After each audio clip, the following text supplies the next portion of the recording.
So guys, ito po napakagandang bahay. Ang tanong nga ay magkano ang inabot or unang gastos dito sa pagpapagawa ng ganitong katayuan na kung saan ito po ay may roof deck.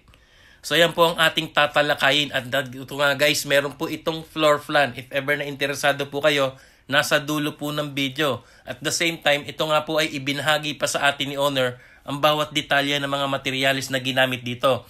Na kung saan ito po yung mga hollow block, simento, bakal hanggang sa yero, bubong, bintana, lahat po yan ididetalye ko sa inyo. At ito nga, ayon po kay owner, talagang pinagsumikapan nila itong mag-asawa para mabuo ang kanilang pangarap na bahay. Kaya ito po ang ating topic at pag-uusapan ngayon, ang matagumpay na pagpapagawa ng bahay ng mag-asawang Mr. and Mrs. Liwanag from Barangay Putol, Balayan, Batangas. So ito po, puro video po na makikita natin step by step kung paano po ito nabuo hanggang sa po ito ay malipatan na nila na makikita natin ay talaga nga namang napakaganda. Kaya ito po ang ating topic at pag-uusapan. Kaya ilista nyo po ito para mapagbasihan nyo sa inyong pagpapagawa ng bahay. So ito po umpisahan at talakayin na agad natin yan. So guys, ayon po sa details ni Miss Liwanag, ang sukat po ng bahay na ito ay 6 meters by 8 meters. And in total of 48 square meters kabuuan. At kinonvert naman po natin ito by the feet. At lumalabas na 20 feet by 28 feet. Ito po ay mayroon 2 kwarto. Maliwalas na sala. At mayroon pong isang CR. At kitchen and dining area. And of course, nakita natin sa video kanina at mayroon po itong terrace. At mayroon pong nakaabang na roof deck. So ito po sa puntong ito nakikita natin maganda at maayos naman po ang pagkagawa ng structural. Kitang-kita na kung gaano katatag ito. At the same time, ito nga po ay pinapalitadahan na at kinakantuhan na po ang kanilang kabitan ng mga bintana. So ito po talakayin na natin at pag-usapan ang ginamit sa mga structural kagaya po ng mga hollow blocks. So ito po, pakinggan mabuti at ilista natin.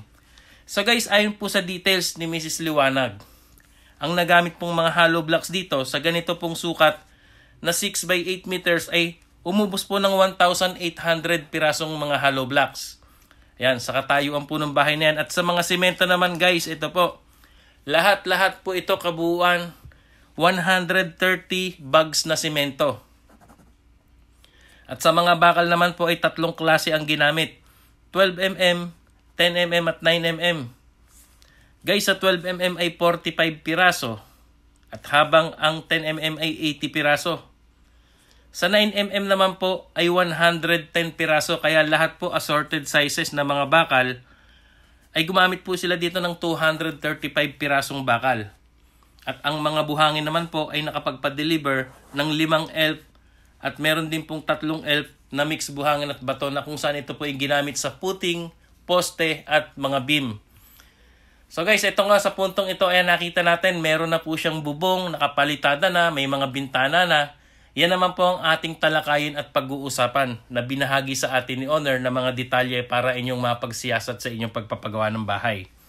So unahin po natin itong bubong. Ayon po kay owner, ito po lahat. Gumamit po sila dito ng tubular at C-par lins. Yan, yung kanilang steel trusses na yan. So nakikita po natin maayos at nakalagay na pong lahat. At ito po kabuuan, guys, worth of 123,000 pesos kasama na po ang gutters dyan and flashing sa pagpapagawa lamang ng bubong na ganito pong sukat na bahay. And then napapansin po natin meron na po siyang mga sliding windows, meron na pong mga pintuan at yung ibang part po ay may mga tiles na. So unahin po natin itong may mga part ng tiles na kung saan ito pong lababo at ang kanilang CR. So ayon po kay ma'am, ito po ay 4,500 pesos worth of materials na nagamit nila sa pagpapatiles ng kanilang lababo at kanilang CR. Dahil sa ngayon po ay yan pa lamang po ang meron tiles, yung lababo na yan at ito pong flooring ng CR. So ito naman po ang ating pag-usapan about po sa mga bintana na kung saan nakikita natin meron na po siyang mga sliding windows. So ayon po kay owner, ito po lahat kabuuan sa bahay ay 10 piraso ang kanyang pinagawa na sliding windows. Yan, nakikita natin na yan at assorted sizes po yan. Kabuuan ayon po kay owner ay gumastos siya dito ng halagang 32,000 pesos sa 10 sliding windows na yan. And then dito naman sa electrical, plugs, wiring, etc. worth of materials ito lahat kabuuan ayon kay owner ay gumastos siya dito ng estimated 15,000 pesos. Yan po, sa mga electrical lamang po yan. And then ayun nga nakikita natin may panel door at yung iba po ay mga flash door at yung iba man ay nakakabit na po ang mga hamba. At ayon nga po kay owner, ayan na nakikita natin na yan. Lahat po yan ay gumastos siya ng halagang 15,000 pesos about lamang po sa mga pintuan.